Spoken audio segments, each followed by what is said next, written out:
السلام علیکم پیارے سامعین۔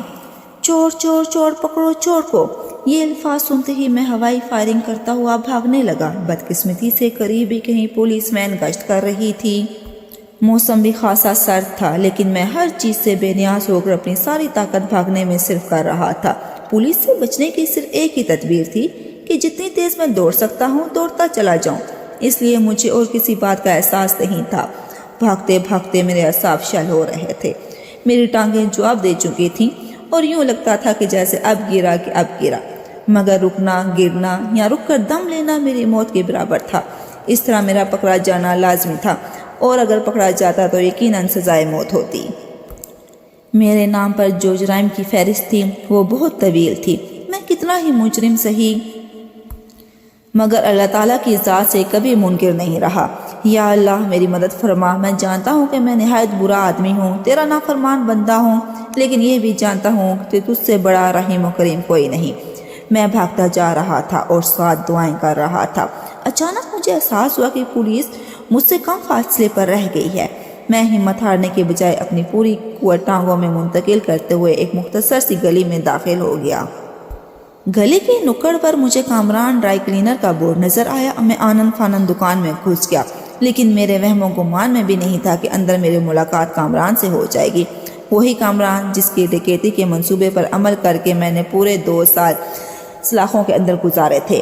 کامران مجھے ہنکوں کی طرح دیکھے جا رہا تھا۔ اسے تب احساس ہوا جب استری سے اس کا قیمتی سوٹ جل کر راکھ ہو گیا۔ منحوس تو یہاں کیوں آیا؟ کامران نے غصے سے لال پیلا ہوتے ہوئے کہا۔ بعد میں چاہے دل کھول کر گالیاں نکالے نا، بس مجھے کہیں چھپا دو، پولیس میرے پیچھے ہے، میں نے ہانپتے ہوئے کہا۔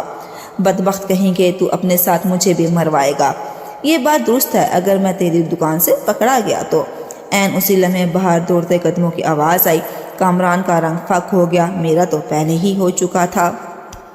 کامی جلدی کر، میں نے گھبراہٹ کے عالم میں کہا۔ اسے اس دوران کچھ نہ سوچا تو مجھے اس مختصر سی میز میں مرغا بنا کر فٹ کر دیا جس پر وہ استری کر رہا تھا۔ یہ نہایت اذیتناک پوسٹ تھا۔ میرے میز میں فٹ ہوتے ہی پولیس اندر گھس آئی اور کپڑے الٹنا پلٹنا شروع کر دیے۔ بھائی آپ کو کیا ہو گیا ہے؟ کامران بدحواس ہو کر چلایا۔ جواب میں ایسی آواز آئی جیسے کسی نے تالی بجائی ہو۔ ظاہر ہے کہ تالی کامران کی گال پر بجائی گئی تھی۔ وہ بدماش کہاں ہے؟ ایک اہلکار گرجا۔ کا کون؟ وہ جو تیری دکان میں گھسا تھا، میرے نام کے ساتھ طویل فہرست گالیوں کی دہراتے ہوئے کہا گیا۔ سر یقین کریں میری دکان پر تو آج صبح سے کوئی گاہک تک نہیں آیا، اور آپ؟ خاموش چنگھاڑ کر کہا گیا۔ تلاشی لو یہاں کی۔ اس کے ساتھ ہی دکان میں موجود سامان بکھیرنے لگے۔ میں میز کے نیچے دبکا آنے والے حالات کا منتظر تھا۔ اچانک میری نظر میز کے ساتھ لگی ریلنگ پر پڑی۔ اس پر استری شدہ کپڑے یوں لٹکے تھے، ایک دیوار سی بن گئی تھی۔ میں خاموشی سے میز کے نیچے سے رینگ کر ریلنگ کے پاس پہنچ گیا۔ میں بر وقت نکلا تھا۔ اسی لمحے کسی نے لات مار کر میز الٹ دی تھی۔ سر وہ یہاں نہیں ہے، میرا خیال ہے کہیں آگے نکل گیا ہے۔ ایک آواز ابھری جس پر میں نے سکون کا سانس لیا۔ اسے ہر صورت گرفتار کرنا ہے، تعاقب کرو اس کا۔ ان الفاظ کے ساتھ ہی جیسے طوفان آیا تھا ویسے ہی ٹال گیا اور اپنی تباہی کے آثار چھوڑ گیا۔ میں ریلنگ سے نکل کر باہر آیا۔ کامران اپنی دکان کی حالت زار دیکھ کر مجھ پر برس پڑا اور مجھے دکان کی تباہی کا ذمہ دار ٹھہراتے ہوئے خوب سنائے۔ حوصلہ کرو کامی، دکان تو 5 منٹ میں صحیح ہو سکتی ہے، میں نے اطمینان سے کہا۔ تیرے ناپاک قدم دکان میں لگتے ہی میرا اتنا نقصان ہو گیا، یار میری خاطر یہ بھی برداشت نہیں کر سکتا۔ تیری وجہ سے میں 2 سال جیل میں رہا۔ بکواس بند کرو۔ تجوری صاف کرنے کے بعد کوٹھی میں تو اس طرح ٹہل رہا تھا جیسے یہاں چوری کرنے نہیں بلکہ پکنک منانے آیا ہو۔ پھر خفیہ الارم کے ذریعے پولیس کو مخبری ہوگی تو اس میں میرا کیا قصور تھا؟ کامران نے صفائی پیش کی۔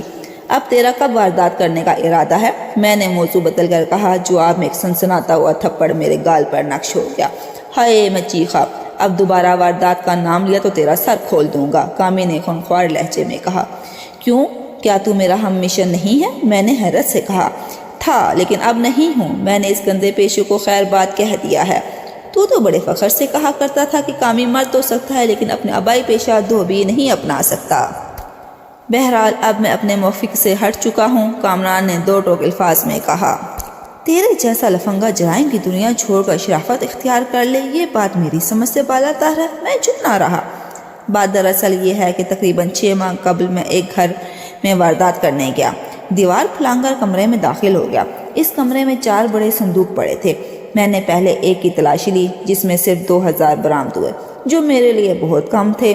میں دوسرے صندوق کی طرف لپکا ہی تھا کہ میری نظر رائفل بردار شخص پر پڑی جس کے چہرے پر گھنی داڑھی تھی۔ اسے دیکھ کر میں وہیں ساخت ہو گیا۔ مجھے اس طرح کھڑے دیکھ کر وہ انتہائی نرم لہجے میں بولے، گھبراؤ نہیں، جس چیز کی ضرورت ہے لے لو۔ میرا خوف تھوڑا کم ہوا تو وہ دوبارہ بولا، میں تمہیں پولیس کے حوالے ہرگز نہیں کروں گا، کیونکہ میں جانتا ہوں کہ پولیس کی چترول سے مظلم مزید شفاق اور نڈر ہو جاتا ہے۔ کیا ایسا نہیں ہوتا؟ میں نے اس بات میں سر ہلا دیا۔ چند لمحے توفق کے بعد وہ پھر بولا، کیا تم یقین کرو کہ میں بھی ماضی میں ایک مشہور ڈکیت رہ چکا ہوں؟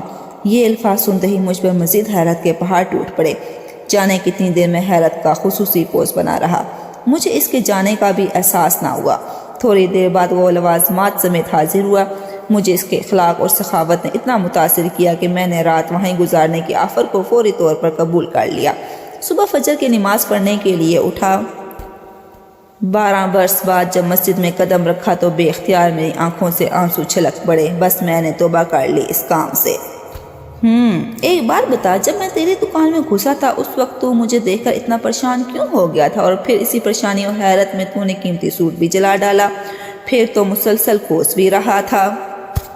میں نے الجھن امیز لہجے میں پوچھا۔ کامی کھسیا گیا، پھر بولا، یار معافی چاہتا ہوں، میں تیری اچانک آمد سے پریشان ہوا تھا کہ شاید مجھے پھر جرم کرنے پر آمادہ کرنے آیا ہے۔ میں چاہتا ہوں کہ جتنے بھی میرے جرائم پیشہ دوست ہیں وہ مجھ سے ناتا توڑ لیں، کیونکہ میں نے جرائم کی دنیا چھوڑ کر شرافت اختیار کی ہے۔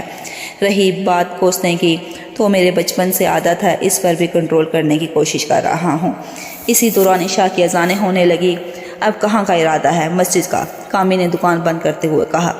میں بھی تیرے ساتھ مسجد چلوں گا، پھر گھر جا کر اپنے روٹھے والدین کو منانے کی کوشش کروں گا۔ کیا واقعی؟ اپنے کانوں پر یقین نہیں آ رہا۔ تیرے یقین کرنے یا نہ کرنے سے کوئی فرق نہیں پڑتا، میں نے کہا، اور وہ میرے گلے سے لگ گیا۔ اگر کہانی اچھی لگی ہو تو لائک کریں، شیئر کریں۔ ملتے ہیں پھر ایک اور نئی اچھی سی کہانی کے ساتھ، تب تک کے لیے اللہ حافظ۔